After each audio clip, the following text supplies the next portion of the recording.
बिस्मिल्लाहिर्रहमानिर्रहीम। अस्सलाम वालेकुम व्यूअर्स, आप देख रहे हैं हज़ारा कुकिंग पॉइंट और हम हाजिर हुए हैं हमेशा की तरह आपकी खिदमत में एक न्यू रेसिपी के साथ। तो जी हाँ, आज हम एक नई रेसिपी बनाएंगे, कुछ आपके स्टाइल से और कुछ अपने स्टाइल से। तो हम अपने किचन में आज बनाने जा रहे हैं आपके लिए चिकड़ छोले। तो चिकड़ से तो कुछ तो समझ आया होगा, जैसे पंजाबी और इनको में कहा जाता है कि बारिश हो तो चिकड़ हो गया, तो बस समझें आज वही वाले चिकड़ छोले बनाने हैं। तो चलते हैं अपनी कढ़ाई की तरफ। तो यहाँ पे हमने अपनी कढ़ाई में 2 बड़े चम्मच ऑयल ऐड कर दिया है, मीडियम आंच हमने कर दी है नीचे फ्लेम। और अब थोड़ा सा ये इसको ऑयल को हीट मिल जाए तो हमने अपने 2 नॉर्मल साइज की ऑनियन लेनी है, जिन्हें बारीक काट के इस ऑयल में डाल देना है। और प्याज को तब तक फ्राई करना है जब तक ये लाइट ब्राउन कलर में नहीं आ जाती। और अगर आप लोगों ने अभी तक हमारे चैनल को सब्सक्राइब नहीं किया तो प्लीज़ अभी ही सब्सक्राइब करें, हमारी वीडियो लाइक करें एंड शेयर करें, और इसी तरह हमारी अच्छी अच्छी वीडियोस एंजॉय करते रहें। तो यहाँ पे आप देख सकते हैं ऑलमोस्ट हमारा प्याज लाइट ब्राउन फ्राई हो चुका है। तो अब इसमें मैंने लहसुन और अदरक साथ में कूट दी थी और मैंने 2 खाने के चम्मच बनते थे जो मैंने अपने ऑनियन में ऐड कर दिए।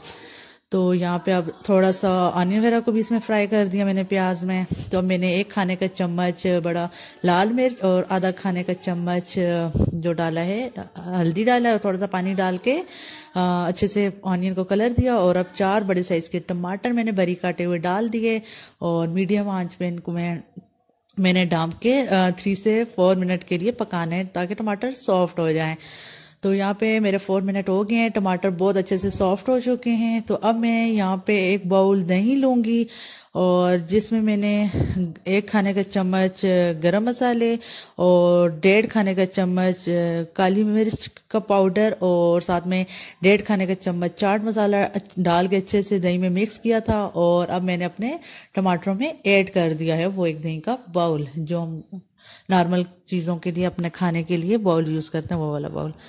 तो अब अच्छे से मिक्स किया, इसे मैंने ढाँप दिया है जब तक ऑयल ऊपर नहीं आ जाता। तो यहाँ पे भी थोड़ा हल्का ऑयल ऊपर आया है, तो इसलिए हमने अपना 1.5 खाने का चम्मच नमक ऐड किया, साथ में 2 इलायची डाल दी और दोबारा से मिक्स करके तो मीडियम आंच पे ढाँप देंगे ताकि अच्छे से ये सब कुछ पक जाए हमारे टमाटर वगैरह। तो यहाँ पे ये पक चुके हैं।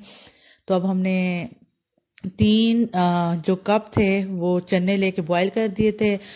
तो बॉईल किए हुए चनों का मैंने अपने इस मटेरियल में ऐड कर दिए हैं। चनों के अंदर जो पानी वगैरह जज्ब हुआ है तो उसे हमने अपने हाई फ्लेम करके इनको ड्राई करना है और ढाँपना नहीं है। तो जब तक ये थोड़ा ड्राई हो जाए फिर हम इन्हें ढाँपेंगे। तो ये देख रहे हैं कि पानी ड्राई हो रहा है। अब इन्हें हमने ढाँपा था, अब हमने दोबारा देखा लेकिन पानी से ही थोड़ा बहुत रहता है।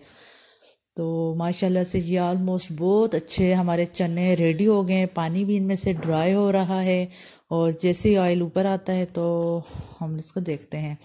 अब डांपती है, देखते हैं ऑयल कितना, 3 से 4 मिनट में ऑयल ऊपर आ जाएगा क्योंकि पानी ड्राई हो चुका है और हमारे चने अच्छे से पक चुके हैं। तो माशाल्लाह से आप देख सकते हैं कि मैंने मीडियम आंच पे यहाँ पे डांपे थे चने, तो ऑयल बिल्कुल ऊपर आ चुका है और चने बिल्कुल रेडी हैं। चिकड़ चने छोले सही घने घने ना, चिकड़ की तरह घने हुए हैं ये।